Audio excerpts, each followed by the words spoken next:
So thanks, Dirk, for the kind introduction, and yeah, thanks Ursh and Marcus and all the other organizers for giving me the opportunity to speak here. And I would like to talk about, well, electronic structural theory for the whole periodic, well, to be able to look at the whole periodic table of elements. And in recent years, I like the kind of introduction, but the periodic table as shown here, because it actually illustrates quite nicely how different all the elements are, what kind of properties they have, and what's the challenge for theory to be able to predict and describe all these properties. And if you take, for example, mercury, which is down here, element 80, so with 80 protons, this one is particular, has some nice features because it is used in thermometers, and that's because it's liquid at room temperature. And if you have been following the work of Peter Schwertfeger, it actually took him more than 25 years of really hard work to be able to demonstrate that the liquid state of mercury at room temperature is a nice interplay between what is called electron correlation effects and the so-called relativistic effects. And that brings me to sort of the challenges for theory. If we want to be able to describe elements or molecules composed of elements that consist of any part of the periodic table. So it can be in the upper part, and can be in the lower part. So we don't know before, so we need to take into account all these challenges. And one is, of course, an accurate treatment of electron correlation. That is kind of the main theme of this workshop, at least in parts, I would say. And that means usually we need to be able to include many different electronic configurations. And that is because we have usually in molecules or atoms, we have partially filled near degenerate electronic shells. And that means we sort of need something that allows us to take this into account in an appropriate manner. So usually that means we would like to have something like multiconfigurational methods. We very often need large active orbital spaces because we need to properly account for all the different occupations in these electronic shells. And preferably we want to go beyond a mean field molecular orbital picture. So that means we need to be able to optimize our molecular orbitals in the presence of electron correlation. And what does it mean in general? So the most common ansatz for that is the so-called complete active space self-consistent field ansatz that typically consists of, we need to pick an active orbital space, the so-called CAS, and then we divide our remaining orbital space typically into an inactive orbital space, where we assume that in all relevant determinants, that slated determinants that we need to be to describe the electronic structure of the molecule or of the system at hand, that in all these slated determinants, these orbitals remain always doubly occupied. And then we have a secondary or virtual orbital space where we assume, okay, in the first approximation, all these orbitals are actually empty in all these important slated determinants that we need to be able to describe the electronic structure. So all the physics is within this, or all the chemistry, if you would like, is within this active orbital space.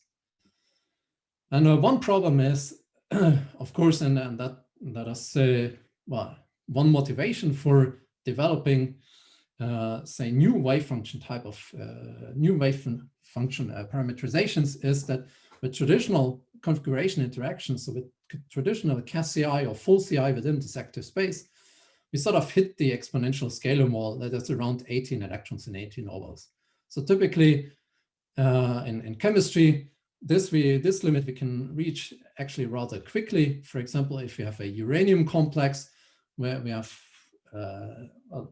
sort of some ligands around the uranium complex, and we want to look at the chemistry of this complex, for example, then we would have the open shells and the, say, the active semi-core shell of uranium, so the 6p5f67s. That's already quite many shells. And then we have possibly some pi star ligand type orbitals. Or in my case, we are now being at the new place at the Heavy Ion Research Center in Darmstadt. We are interested in the super heavy elements. So even going even further down the periodic table, so towards the very end, there we have valence and subvalence correlation of these super heavy elements, and that can be already quite a number of electrons or shells to consider. So that means if we want to solve this kind of active space problem, we need to have some efficient wave function parameterization, and that could be selected CI, so it could be something like heat bath CI or SIPC. So we heard already during this conference a number of approaches, obviously also DMRG. And the advantage of being sort of scheduled towards the end of the workshop is that I don't need to tell you much about DMRG, so I do not want to do that. Just summarizing here a little bit the properties, some of which are very nice actually for chemistry. And that is, it is variational in a sense, well, it is a variational approach. It is size consistent in terms of the active space, which is a nice feature. It provides you an approximate full CI solution for a given CAS. Approximate, that's because we have a parameter, the bond dimension M, which sort of makes it approximate compared to a CAS CI. It has only a polynomial scaling, which is nice. So in terms of the number of active orbitals to the power of 4, and so the main leading term is this, and M cubed, basically. And a not so nice feature is that it is not invariant with respect to orbital rotations. So something that one at least needs to consider, or at least having in the back of your mind, that for a given CAS space, for example, if you start to optimize the orbitals in a CAS-SCF-like procedure, then the orbital rotations within the active space are actually not invariant as they are in a true CAS approach. And all the results I present here are actually performed with our MPS-MPO DMRG code that Alberto was already mentioning in the morning session of today, which you can download here on GitHub. And there have been a number of developments based on our code. And I don't want to go into details of all the approaches here and all the developments, just mentioning that some of these stuff has been covered by Alberto this morning already. So the vibrational DMRG, the time-dependent DMRG, the nuclear all-particle DMRG, the electron dynamics, and also part of this dynamical correlation. We have interfaces to various quantum chemical codes. So I hope one of your favorite codes is also listed here. And in the following, I would like to focus in particular on these two topics. So namely, how to include spin-orbit coupling and how to treat relativity, and various ways of doing that. So either in a variational approach or doing it via state interaction. And before coming to that, let me briefly come to one sort of topic that was present in many talks during this workshop, and that is assessing electron correlation or looking at intent. And one nice, at least I think, kind of nice development that we made in the past is actually we developed a hybrid range-separated short-range DFT, long-range MPS or long-range DMRG ansatz, which allows us to look at the entanglement in the presence of dynamical correlation. So that's something different compared to at least what I've seen during this workshop, where you first look at the entanglement without the presence of dynamic correlation, so within a given active space, and then afterwards you do some post-DMRG approach to include dynamical correlation. But this approach allows us to look at the d mod g wave function in the presence of dynamical correlation through short-range DFT. So the idea that we exploited here is based on the splitting of the two-electron repulsion operator into a long-range and a short-range part. That goes back to the ideas of Andreas Savin from the 80s and early 90s, where we have one range separation parameter that we can actually play with. And with this type of approach, we get the Cassier-like energy expression, where we have the inactive energy, so the core energy, if you like, the active energy within the active space, that depends only on the long-range part of the two-electron repulsion. And then we have the short-range contributions coming from DFT, so the Hartree and exchange correlation. And that looks nice and simple, but the problem is that for this, you will need the density as an input. And that, of course, the density itself depends on the active space. So it depends on the solution of the long-range wave function. So you need to solve this in a self-consistent manner. And then we can use all the various tools, like we can use the single orbital entropy and the mutual information to look at the electron correlation effects. And one example I would like to show here, that is stretching N2. So basically stretching the nitrogen dimer towards dissociation. So if we start here, and this is in a this is full CI in a double zeta basis set. And here in this upper row here, you can see the d mod g results, and the low one here, that is the combined d mod g, so long range d mod g, short range DFT. And here we included in the active space only the 6 orbitals, so the 4 pi orbitals and pi pi star and sigma sigma star orbitals that they are essentially needed to dissociate the N2 molecule. And you can see nicely, if you start to stretch the N2, then the entanglement grows essentially. That's because there's more static correlation coming in. And that kind of excessive static correlation, you can actually scale down to sort of a true static correlation picture in the entanglement language if you start to include dynamical correlation through DFT. And then you can see, well, in this entanglement plot, the single orbital entropy, that is relative to the size of these red dots here. So that is each dot represents an orbital, and the size of the dot represents the magnitude of the single orbital entropy. And the strength of the lines here and the colors, they sort of correspond to the mutual information.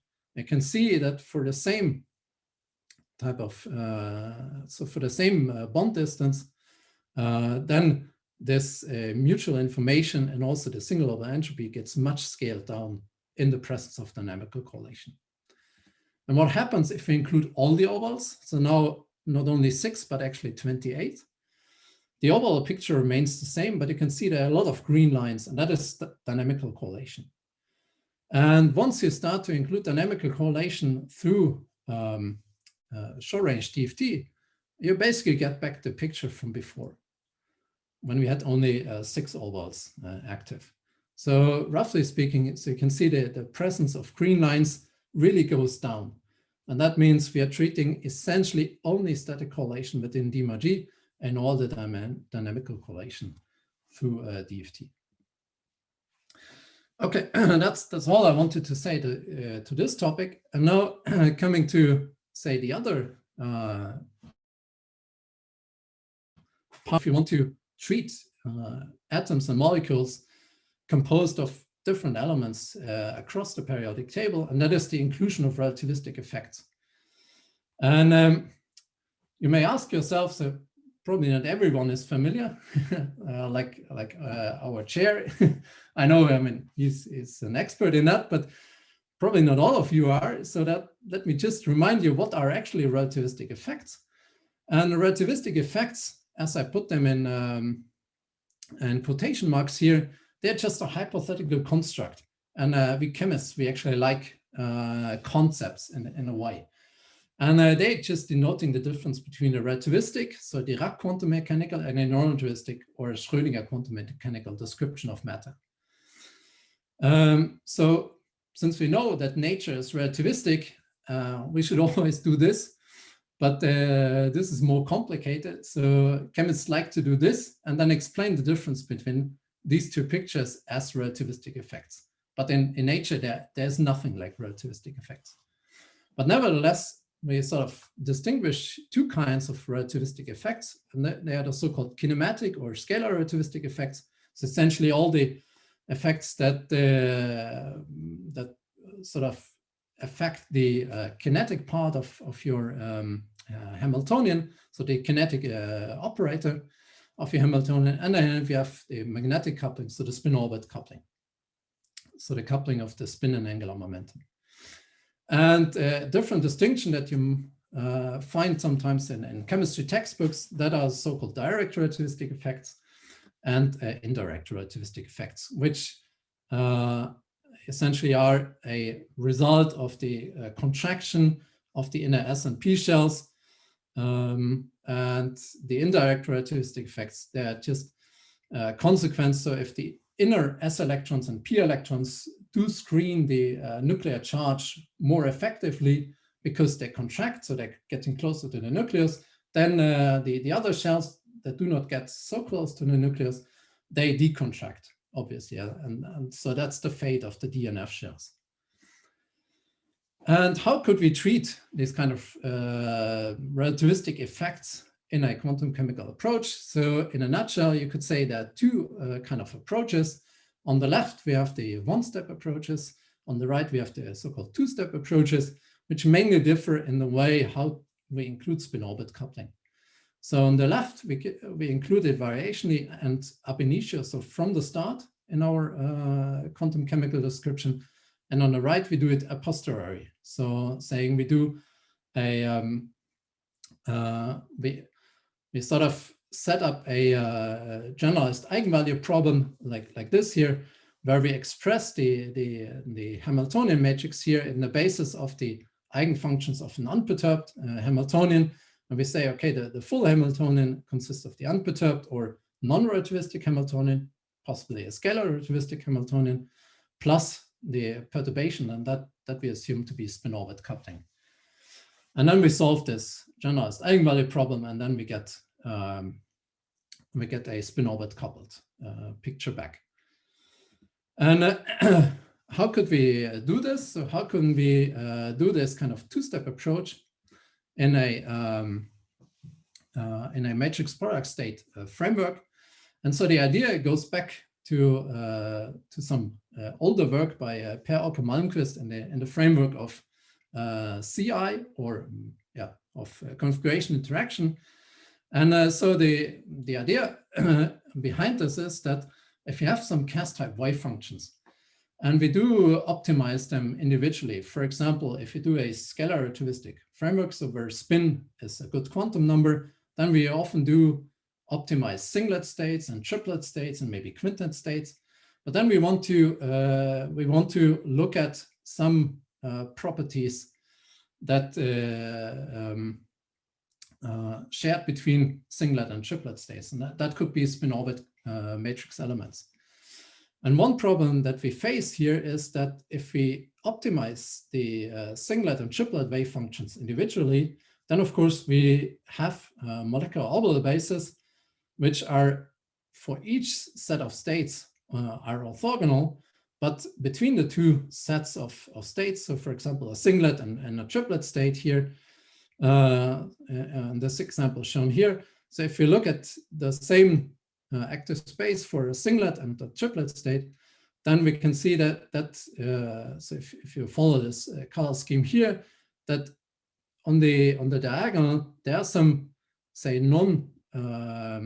so that there are overlaps which differ from one, and there are also off-diagonal elements. So meaning that the overlap matrix is no longer well, that you have some off-diagonal elements in the overlap matrix, and that you need to deal with. And the problem comes simply from the fact, so if you have a molecular oval basis phi here, which has some general overlap matrix given like this, then we can introduce a new set of orthonormal ovals, for example, so there's phi tilde here through, for example, the Lövdin symmetric orthogonalization shown here, so that if we do this, then the overlap matrix in this new basis actually has the desired properties. So all the off-diagonal elements actually vanish. And what happens now to creation and annihilation operators? So if you look at this from a second quantization perspective, so we can express the creation and annihilation operators in this orthonormal basis like this. So based on the creation and annihilation operators in a non-orthogonal basis, so we can also write this vice versa like this. And now we can look at the anti-commutator and the of two creation, or we could also look at the anti-commutator of two annihilation operators, and we find that in this non-orthogonal basis, and that's actually 0. So that's what we would expect.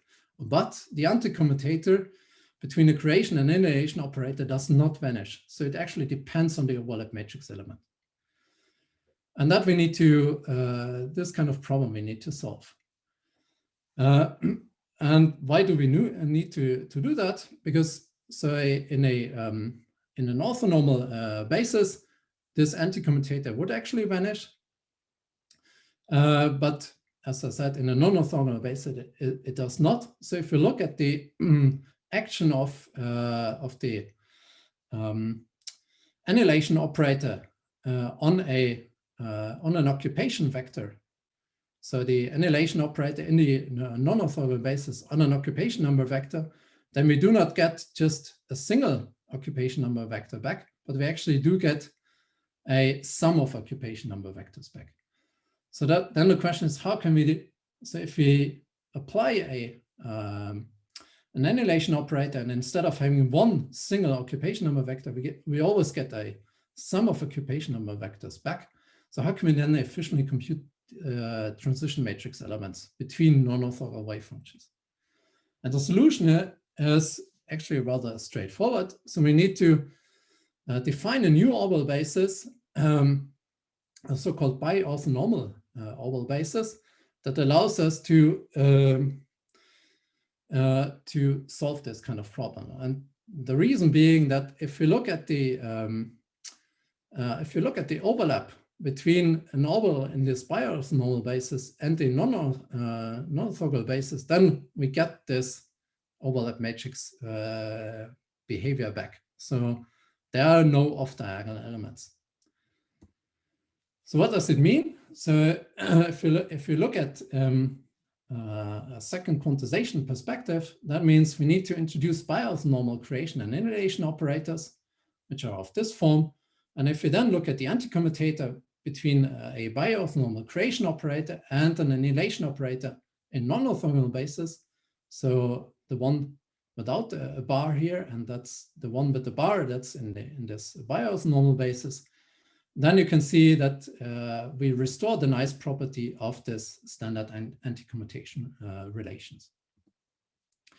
So that means if we evaluate this, so if you would like to compute the something like any property matrix elements between two sets of wave functions which are based on, say, non-orthogonal, so which have an oval basis which is mutual non-orthogonal to each other, then we need to transform the oval basis and at the same time also transform the wave function to this bi-orthonormal basis representation. The scheme was devised by Per Auke-Malmqvist, how to do this in a CI framework. And actually we came up with a scheme that allows us to do the same with an MPS type of wave function expansion. And so how does it look like? So we compute our spin-free or scale-relativistic MPS wave functions of arbitrary spin and spatial symmetry, and then we loop over the two sets of MPS wave functions We check whether the MO basis of the both states are orthogonal, is orthogonal. If not, we need to calculate the orbital transformation matrices. That comes from an LU decomposition of the inverse of the overlap matrix between the two MO basis sets. And then we need to transform the wave function, and then we can calculate something like transition density matrices. And from that, we can, for example, then calculate spin-orbit coupling matrix elements. And once we have done that, as I showed before, we can set up, we can diagonalize the spin-free Hamiltonian, and I get the spin-free eigenstates, and then set up the generalized eigenvalue problem and solve this, and we get the matrix elements of the spin-orbit eigenstates. And how does it work in practice? So for example, if we look at this Neptunule here, which is a very simple system. So it's an F1 molecule. So it's actually very simple. And if you look at the molecular orbital diagram, what you have is essentially you have some bonding orbitals between the Neptunian center and the oxygen 2p. And then you have some non-bonding orbitals, and that's the phi u and delta u orbitals coming from the 5f manifold of Neptunium. And I have some anti-bonding. And essentially the low-lying spectrum is all within these non-bonding orbitals. So that's where the so where the single one F electron actually sits. And we could then calculate the excitation spectra for this system using either DMRG SCF plus spin-orbit coupling or NEF-PT2 plus spin-orbit coupling, and compare this with CAS-PT2. And the agreement is rather nice. So showing that our approach actually works in that case rather well. We could also look at some properties. For example, we could look at the electronic G factors and for various active spaces. So that's obviously a very small one. So that's a piece of cake for DMRG, and this one as well. And we could even enlarge it and sort of show that also for these large active spaces, we can do this MPS transformation. And the values are in relatively fair agreement, I would say, to a benchmark 4-component calculation for this electronic G factor. We can do this also for F2 systems, so like the plutonium dioxide shown here. And this is now DMRG SDF with a perturbative spin-orbit coupling treatment compared to CAS SDF with this perturbative spin-orbit coupling treatment. And what you can see is essentially if you look at the energies here, so they look rather similar. And the same also goes for the state compositions here. So the deviations that actually come from the fact that we have some, that our bond dimension is relatively small, but in any case, we can fairly well reproduce the benchmark CAS SCF results. So obviously, you may ask yourself, okay, so if the state interaction approach works, so why not using it all the time? And that's because there are some limitations of the state interaction approach. And that comes from the fact that in principle, if you want to get exact, you would need to include all the spin states that are actually possible. And in a molecule, this can mean that it can be many, many different spin states. So there can be, for example, singlet, triplet, quintet, and so on and so forth. And higher order spin states. And there could actually be many of them. So there can be many spins, singlet, triplets, and so on. And if you want to be exact, you would need to include all of them in this state interaction treatment. And if you don't do that, well, then sometimes things may actually go different ways. And one example that we looked at in the past is the uranium dimer. So now compared to the previous talk, U2 now actually means a real molecule. So that's the uranium dimer. And here, the Laura Gagliardi and Björn Roos put forward back in 2005 and 2006, they put forward some very nice scalar relativistic CAS calculations and described the bonding picture in this seemingly simple dimer as a very complicated bonding. So we had all sorts of covalent bonding types. So there was 2 electron 2 center, 1 electron 2 center bonds, and non-bonding, and all the various bonding types you could imagine. And one problem was that what they found is, if they treated spin-orbit coupling then perturbatively, is that they found a nearly degenerate spin-orbit coupled ground state that could either be a omega equals 9G state, so the coupling of L and S together, omega equals 9G, or omega equals 8G, and an effective bond order of 4.2, which essentially means it's a quintupole bond. So in this effective bond order scheme, in this counting scheme, you always you always round up to the next highest integer. So an effective bond order of 4.2 means that's a quintupole bond. And how to calculate this effective bond order, I will show on the coming slides. And the questions that we needed to address, or we wanted to address here, is what is the impact of spin-orbit coupling on the nature of this of the electronic ground state, and could there be a change of the bonding picture if we include spin-orbit coupling variationally? And for this, we did 2-component CAS-STF calculations. So this is now not D mod G, but nevertheless quite instructive. So coming back to one question from, or one issue that Christian Schilling raised 2 days ago, that was about what is bonding and anti-bonding in chemistry mean. And actually in homonuclear dimers, it's quite simple. So in a non-relativistic or scalar relativistic framework, because of symmetry considerations, you know exactly that a sigma G orbital is always bonding, a pi U orbital is always bonding. So the gerade sigma and the gerade delta orbitals are always bonding, whereas the pi U and so the ungerade of pi and phi, they're always bonding. But in a Dirac picture, things get a little bit more complicated. That's because of spin-orbit coupling. So spin-orbit coupling now actually mixes the bonding and anti-bonding orbitals.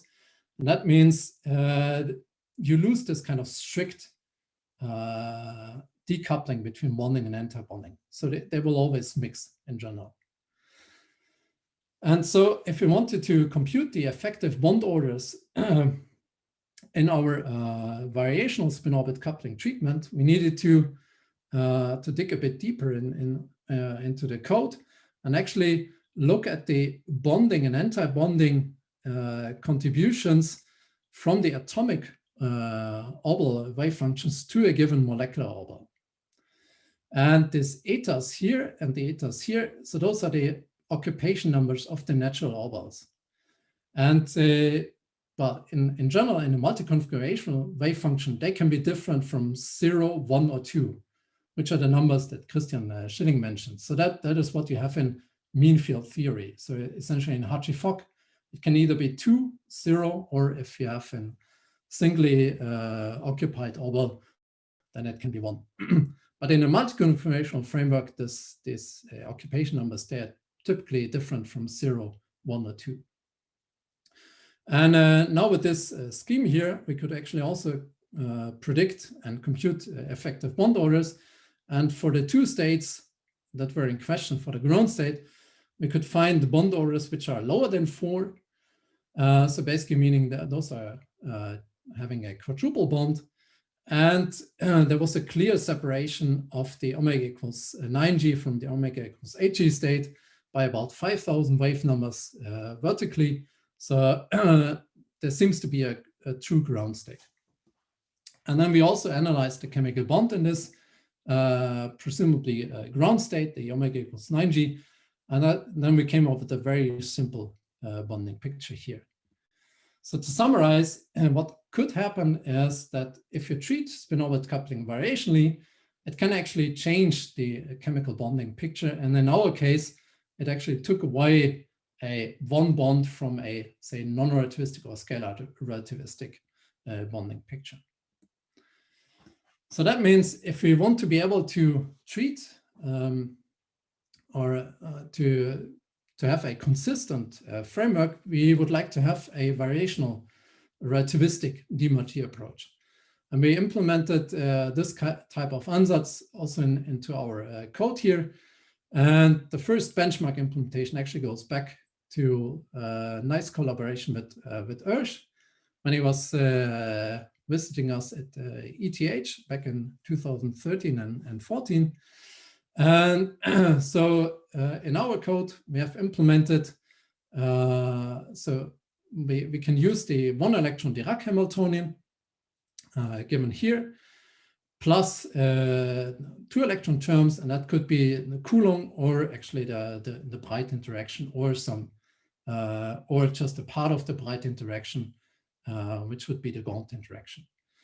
And in our case, we use a Kramer's unrestricted spinor model. So that means we do not assume the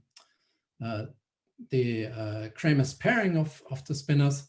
And that means we have a spinor lattice in our case. So a spin-orbital lattice turns into a spinor lattice for our relativistic framework. And for orbital optimization, we actually use the implementation in the Bagel code that was reported by Toru Shiozaki, which essentially is a 4-component augmented Hessian ansatz for taking into account the molecular orbital optimization. So essentially the idea is that you set up your MO or spinor coefficients in this way, where if you have the rotation of the orbital basis, you represent it as an exponential of some anti-Hermitian operator x here, where the elements are given here.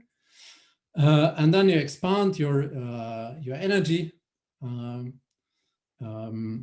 expression in orders of your orbital rotation parameters here. And then you get a first order and a second order term. And so you truncate your Taylor expansion after the second order term here. So you get the gradient and an Hessian here. And then you can say take the stationary condition. So you want to find the minimum of this expression, and that gives you this expression here. And then you can solve this equation for your parameters y here through the Newton step. So what you need to evaluate is the Hessian and the gradient. So essentially the derivatives of the energy with respect to the orbital rotation parameters. So either the first or the second derivatives. And so for de Mortier, that is rather simple to use then, because in this very simple augmented Hessian solver, all you need to do is actually you need to replace the CAS-CI solver, so the one that provides the solving the CI type of expansion, and that allows you to give this 1 electron and or the 1 RDM and 2 RDM elements here in your energy expression, so that you can just replace with de Mortier, and you get the de Mortier SCF solver. And that means we can exploit all the features implemented for CAS SCF in Bagel, also for de Mortier SCF. And on top of that, we can include also entanglement measures that allows us to automatically select active spaces, for example. And what are the advantages of using this type of approach, for example, in Bagel? Well, we can easily also exploit the application of external magnetic fields. And one nice feature of Bagel is that you have 2 electron Gaunt and Breit terms implemented for molecular cases. And quite recently, we have also a complementary de Mortier SCF implementation in Cronus Q, so the software that is developed around the group of Xiaosong Li at the University of Washington. So that we will use in the future also for some nice applications. So what can we actually use the code for? So for example, if you look at, if you go down the periodic table, we go now down to the F elements. I would like to show you some example for some ground and excited state properties of uranium complexes. And they look rather simple, I would say. So it's again some F1 and F2 complexes. In that case, they are octahedral. So you have the chlorine atoms here and the uranium in the center here. And we did some state average DMAG-STF calculations. In the case of the F1 system, it was 14 roots. In the F2 system, 17 roots. And we use uncontracted basis sets for uranium and contracted for chlorine. And what do we find? Well, if we use a rather large active space, I would say, so it's a Cas19, so 19 electrons and 32 spinors. And we look at excitation energies and compare this, for example, to experiment, then the one I marked here in gray, so that those are based on Dirac-Coulomb-Breit Hamiltonian. You can see there's quite some nice agreement between our Cas-STF or DMAG-STF numbers and the excitation energies obtained from experiment. And it compares rather favorably when you look at the other more approximate methods, so where you take into account spin-orbit coupling in a perturbative fashion. So those are the ones down here. And the same actually holds also for the F2 system. So now we have 20 electrons and 32 spinors. Again, for the low-lying spectrum, so compared to experimental numbers, we get a very nice agreement. There's one outlier here, which I do not know where it actually comes from. But looking at the spin-orbit Caspity-2 numbers, you can see spin-orbit Caspity-2 also has a hard time to resolve this ordering here. And what's the reason, you may ask? Okay, but you're not including any dynamical correlation. So how is it that these excitation energies are actually quite okay? And that's simply because all the excitations, they happen within this F manifold. So if we look at the valence spinors, and now I only show one Kramers partner here, so there's only one of the two Kramers partners shown in this case. So, and since we are now dealing with complex spinors, we do not get these simple two-colored pictures anymore when we want to look at spinors, but we get rather this very fancy-looking complex spinors here, where the hue of the colors actually represents the spinor phase. And if we look at the natural spinor occupation numbers, then we can see that there's essentially nothing, no deviation for the chlorine spinors, and also no deviation for the uranium 6p spinors from the, say, the mean field occupation. So they're always occupied by one. And there's only a change in the occupation, so the distribution of the 1 or 2 F electrons within the F manifold of the uranium center. And that is the reason why these excitation energies come out quite nicely. So can we also go deeper down the periodic table? And yes, the answer is yes, we can do. So we can go to super heavy elements. So now we are down at the very end of the periodic table. So this is organesson. So that has a nuclear charge of 118. So it's the last known element in the periodic table. And here we looked at the electron localization function. So the electron localization function tells you something about the probability of finding one electron in the neighborhood or of another electron. In particular, if you look at atoms, it allows you to sort of resolve the shell structure in an atom. And on the left here, I show non-relativistic and relativistic Hartree-Fock calculations for the ELF that were reported by Peter Schwertfeger and co-workers. And on the left here, that's a non-relativistic calculation. On the right, that's a relativistic calculation. And you can see relativistic effects, they have a huge impact. And the question we want to address here for this ELF is, so this is Hartree-Fock. So is there a change if you include correlation into this picture? And on the right here, I show a delta plot of this ELF. And you can see that for the outer part, there is indeed some change.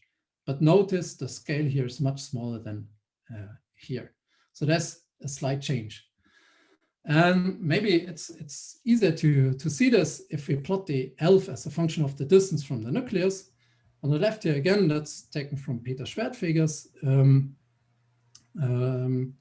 publication, where you can see that non-relativistic, that's the black lines here, the black solid lines here, the red is the scalar relativistic calculations, and the blue is relativistic calculations.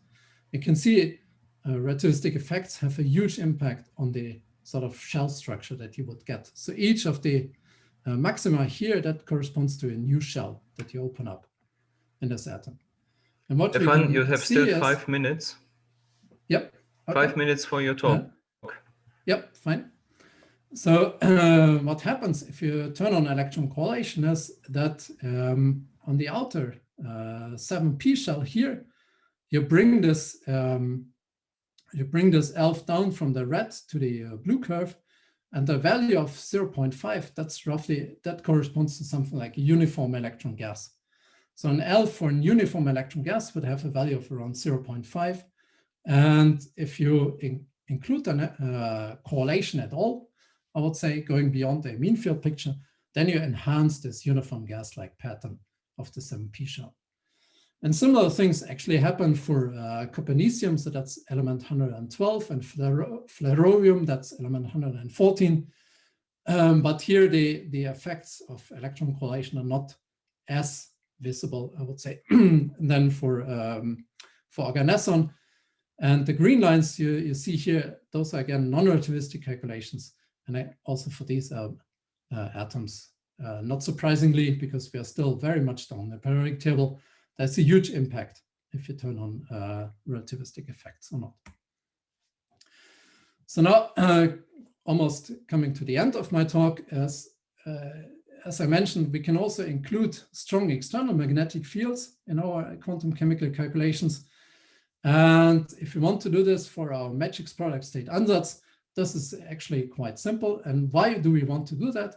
Well, we know from this very nice paper by the Oslo group here that strong magnetic fields, like you find in astrochemistry, they open up for new molecular bonding mechanisms. That's because they can, depending on the orientation of the magnetic field and the strength of the magnetic field, it can sort of bring non or anti-bonding orbitals down in energy and make them sort of bonding by energy. And in a relativistic framework, this is quite easy to include the external magnetic field. So we just need to manipulate our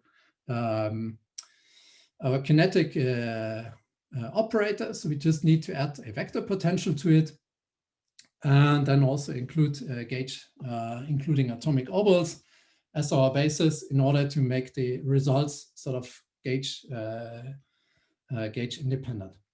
And one thing one has to remember is that magnetic fields actually break the time reverse symmetry, but that's no problem in our case because we have a spinor lattice all the way where we do not explicitly assume time reverse symmetry to be present. And so one example I looked at is the so-called bismuth benzene. So it's a fancy looking molecule, which is sort of, you take pyridine and you replace the nitrogen by a bismuth that has been synthesized a couple of years ago by a Japanese group. And what I show on the next slide is essentially the entanglement as a function of the magnetic field strength. So where I apply a magnetic field in that direction. And well, it's a pi system. So it's a sort of a pi molecule, pi moiety that governs the correlation pattern here.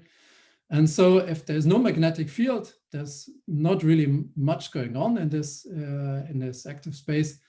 And so there's a slight entanglement between some pi star orbitals. But if you start to increase the magnetic field, then there are changes coming in.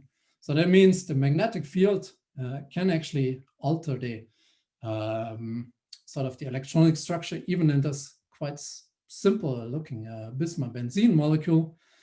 But what actually happens here that I have to analyze further. But at least it's clear that the magnetic field also has an impact for this type of systems here. And this brings me towards my last 2-3 slides. So I will just quickly mention that now that the electron structure problem is one part of the story if you look at the periodic table, but there's actually more to it, and that is the nuclear structure theory problem. And like a month ago, there was a nice workshop organized by a French group in Paris, and so where I had the opportunity to virtually meet some guys from the Technical University of Darmstadt, actually in the neighborhood, were looking at the nuclear structure theory problem. So that means how does the shell structure of the nucleus actually look like? And so there are many, many different nuclei available. So where we can, for a given nuclear charge C, we can vary the number of neutrons and we get different isotopes. And the idea is now that I came up with Alexander from Darmstadt is, okay, why not applying D-G or an MPS type of wave function ansatz to solve this kind of problem? Just like a couple cluster which originated from nuclear structure theory, got to quantum chemistry, and now goes back to nuclear structure theory. And the challenge is that in nuclear structure theory, you actually have not only, say, so 2 particle interactions, but you also have 3 particle and 4 particle interactions. And that makes things quite more complicated. So in the first step, what we would like to do is we would like to explore a simple D-G ansatz employing only 2 particle and then maybe later some 3 particle interactions and solve the helium-4 and the oxygen-16 problem. And then in the second step, we want to implement something important in that context, and that's so-called angular momentum coupling, which sort of is the analog of the spin coupling in the electronic structure theory problem. And with this, I would like to give a short outlook. So essentially what is missing is if you're now able to employ strong magnetic fields, we also want to be able to employ strong photon fields. So for this, we would need an MPS for a mixed fermionic and bosonic Hamiltonian. And luckily, Alberto already presented in the morning session how we can actually do that in our QC Marcus code. We also want to go towards periodic boundary embedding for the relativistic MPS ansatz, and also do time-dependent relativistic D-G to look at excited state properties of superheavy elements and molecules. We also would like to thank the people involved, so the new group in Darmstadt, and my previous group in Zurich, so in particular Marcus, has been a good friend for a long time now, and in particular Leon Freitag and Alto Bayadi involved in many of these developments. And thank you for your kind attention.